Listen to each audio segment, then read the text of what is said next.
Le mouvement du Saint-Esprit se fait sur l'adoration stratégique. Tu ne peux pas faire bouger le Saint-Esprit sans l'adoration. Il est venu pour glorifier Jésus. Or, Jésus, il a fait une adoration que personne n'a pu faire. Si le Saint-Esprit ne voit pas l'adoration de Jésus, il ne peut pas.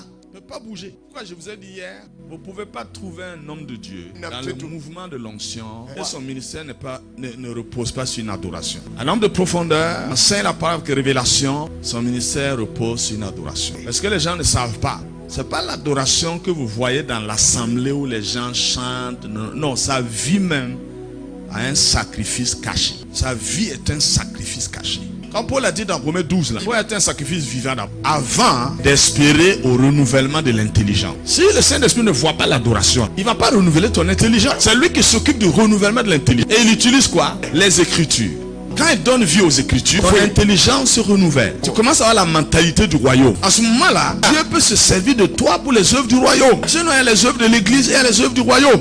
Beaucoup de gens sont dans les œuvres de l'église, de la dénomination, pour se développer. Mais les œuvres du royaume sont des œuvres d'adoration. C'est une adoration dans laquelle tu perds tout. Jésus a dit tu dois perdre ta vie avant de la retrouver. C'est ça l'adoration. Mais si tu tiens à la garder, tu vas finalement la perdre. C'est pourquoi, bien aimés frères et sœurs, prenez à cœur tout ce que nous sommes en train de dire aujourd'hui. Premièrement, révolutionnez votre vie pour que votre vie soit une vie sacrificielle.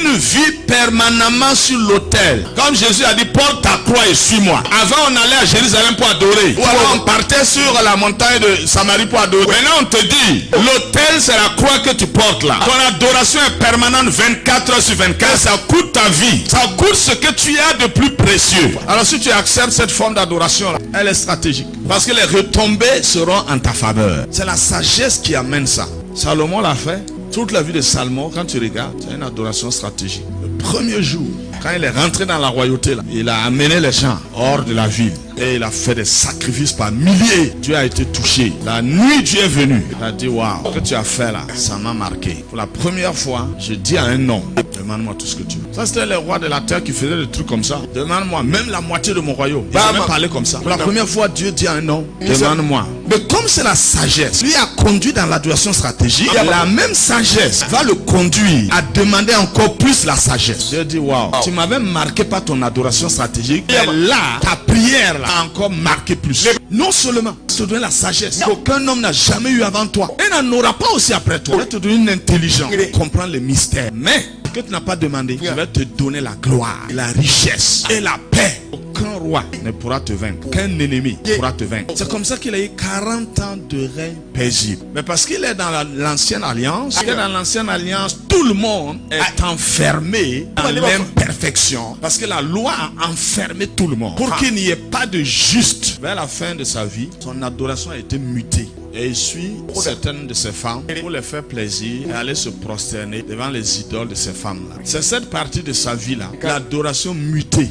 Mais ça n'a pas enlevé sa position. Puisque après lui, Dieu n'a pas donné cette sagesse encore à quelqu'un, ni cette gloire à quelqu'un. Jusqu'à ce que le sage des sages arrive. C'est Jésus seul qui a été au-dessus de Salomon. Mais Salomon a annoncé Jésus. Il a vu la relation de Jésus avec l'église. Et il a écrit des mystères par rapport à cela. C'est pourquoi, bien mes frères et sœurs, regardez quel genre de vie vous menez. Si vous voyez que Dieu ne peut pas se manifester beaucoup, c'est parce qu'il n'y a pas de vie de sacrifice. Tu n'as pas convaincu Dieu que tout ce qu'il va te donner ira à l'autel de l'adoration. Il ne peut pas te donner. Mais s'il va te donner pour que ça arrête ton adoration là, il n'a pas gagné. C'est pourquoi Jésus a dit, si c'est le royaume et la justice de Dieu là, tu vous préoccupes, mais Dieu va vous donner tout le reste pour que vous puissiez accentuer votre recherche du royaume et de la justice de Dieu. Mais si vous voulez dribbler Dieu, vous faites semblant comme si vraiment le royaume qui vous intéresse, la justice qui vous intéresse. Une fois que Dieu vous a donné, vous avez tout mélangé. Mais quand il donne, c'est pas parce qu'il ne sait pas. Non, il donne pour que vous-même vous puissiez vous connaître. Que ceux qui ne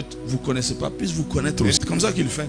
Mais c'est qu'on ne peut pas attendre indéfiniment. C'est pourquoi Dieu va relâcher des gloires et des puissances. Mais ceux qui ne sont pas prêts là, ça va les créer des problèmes. Sérieusement. Ils vont continuer à chasser les démons, guérir les malades, même ressusciter les morts. Mais ils ne seront plus à l'autel de l'adoration. Et quand ils vont arriver à la fin, ils vont présenter leur bilan à Dieu. Dieu ne va pas contester. C'est lui qui a donné cette grâce. Mais toi, tu es sorti de l'autel. Tu n'adores plus. Tu fais autre chose. Tu ne le ressembles ressemble pas. Tu vas rentrer là-bas faire quoi? Tous ceux qui rentrent là-bas, c'est pour adorer. Là, tu as passé toute ta vie à faire autre chose. Tu vas rentrer là-bas pour faire quoi? Pas possible. On est sur la terre pour apprendre l'adoration. Tu n'as rien appris de l'adoration ici là. Tu n'auras pas de porte pour entrer. Pas possible. Même si tu rentres, on va te jeter dehors. Parce que tout le monde doit se laver à la porte, changer de vêtements avant de rentrer dans la maison de festin. Tu te débrouilles pour rentrer là, on va te jeter dehors.